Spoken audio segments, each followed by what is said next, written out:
जंगल के एक पेड़ पर टुनटुन नाम की एक चिड़िया रहती थी।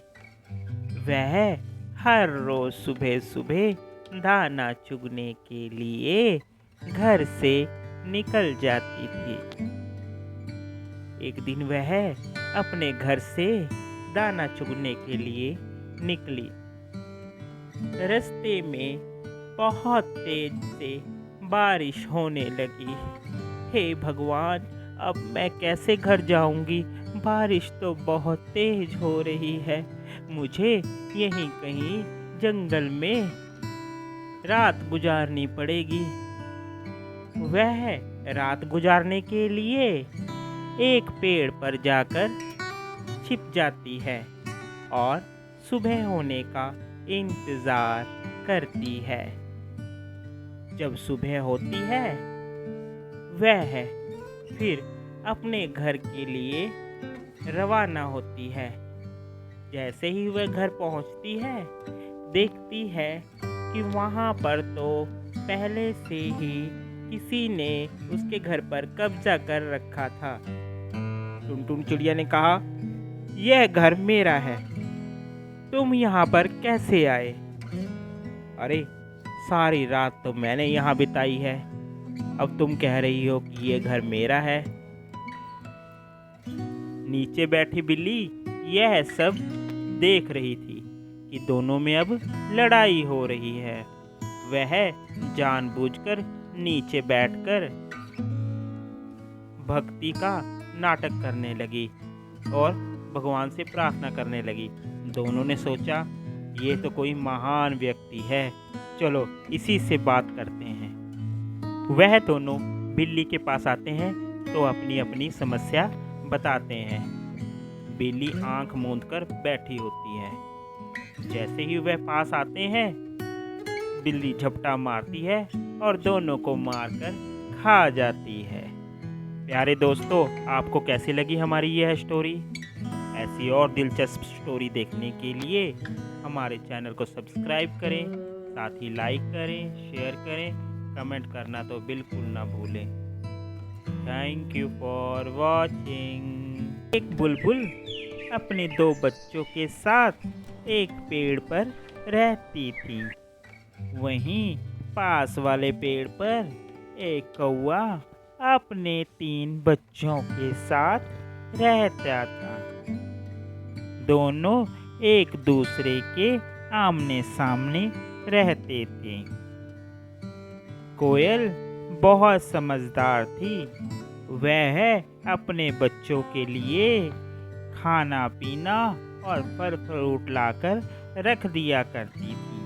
फिर कोयल ने कौवे से कहा, अरे बहना, तुम अपना घर क्यों नहीं बना लेती हो?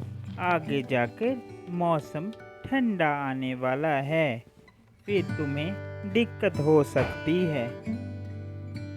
कौवे ने उसकी बात सुनकर अनसुनी कर दी और कहा, अरे अरे, मुझे कोई टेंशन नहीं है, मेरा तो सारा प्रबंध हो रखा है, तुम फिक्र मत करो।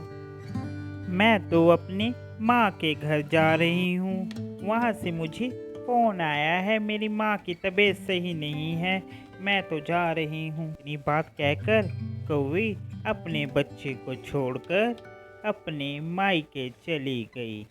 बच्चे पेड़ पर अकेले रह गए। काफ़ी देर तक कौवी जब वापस नहीं आई तो शाम तक एक बच्चे की तबीयत खराब हो गई। हाँ, मम्मी कब आएगी? दीदी, मुझे बुखार हो रहा है, मेरे पेट में दर्द हो रहा है, मेरा पेट दर्द हो रहा है। मम्मी कब आओगी? कौवे के बच्चे का रोना देख बुलबुल कौवे के बच्चे के पास पहुंच गई और देखा कि उसकी तबीयत खराब है। फिर वह उड़कर वैद्य लच्छू राम के पास गई और उसे बुला करके कौवे के बच्चे को पास लेकर आई। वैद्य लच्छूराम ने फिर उसको दवाई दी। बच्चे को थोड़ा आराम आया। फिर शाम को कौवी वापस आ गई अपने बच्चों के पास। बच्चों ने सारी बात कौवी को बताई। फिर एक दिन कोयल किसी काम के लिए अपने बच्चों को छोड़ जंगल में चली गई। पीछे एक सांप आ गया। बच्चे चिल्लाते रहे, बचाओ बचाओ, कब सांप आ गया, हमें खा जाएगा, कोई बचाओ। माँ जाओ ना, उनको बचाओ। चाची ने भी तो मुझे देखा था, मेरी तबीयत खराब हो गई थी, डॉक्टर ने मुझे कहा था, जाओ ना माँ, बचाओ उसे। कौवे के बच्चे बार बार कहते रहे, मगर कौवे ने नहीं सुना।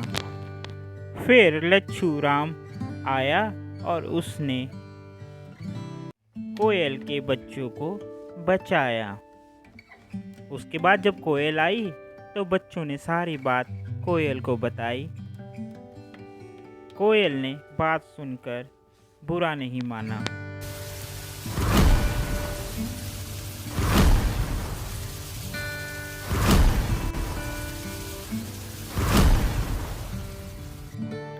एक बार बारिश बहुत तेज होने लगी।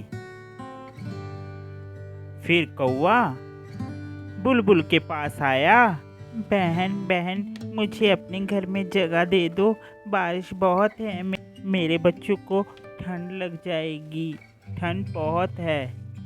बुलबुल ने भी उसे प्यार से अपने घर में बुला लिया और खाना खिलाया। तो प्यारे दोस्तों, हमें इस कहानी से यह शिक्षा मिलती है कि हमें कभी भी किसी से दुश्मनी नहीं करनी चाहिए, सबसे मित्रता का भाव रखना चाहिए। आपको हमारी ये स्टोरी कैसी लगी ज़रूर बताएं। ऐसी और स्टोरी देखने के लिए हमारे चैनल को सब्सक्राइब करें और कमेंट करें, शेयर करें। Thank you for watching.